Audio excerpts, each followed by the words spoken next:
When we're working into the front part of our hip, this area, that pocket muscle, they call it TFL, that can also wreak havoc on pulling our pelvis forward, which then also gets other muscles tight.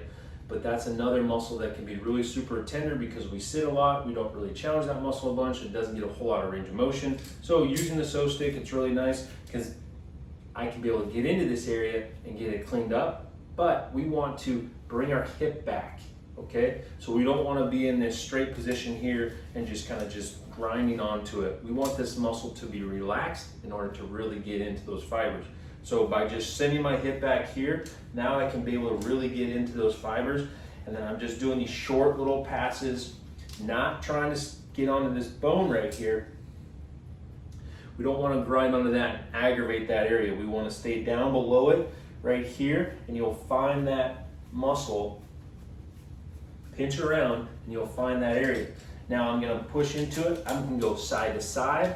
I can stay on the smooth, I can stay on the rough of the black wool knobs here, and I can just go little 1 inch, 2 inch little passes left and right, extend my hip out. So lean back, push into it, find a tender area, and then slowly start to come out.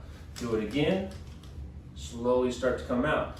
Doesn't take much. Get in there and move it around. We'll get some nice blood flow to it. Now when you go run, when you do any type of hip flexor, ab movements, this should feel a lot better. And remember, massage those areas, and then you need to strengthen, do movements to help with activating and bringing strength to that new range of motion that you have to help with getting away from getting injured.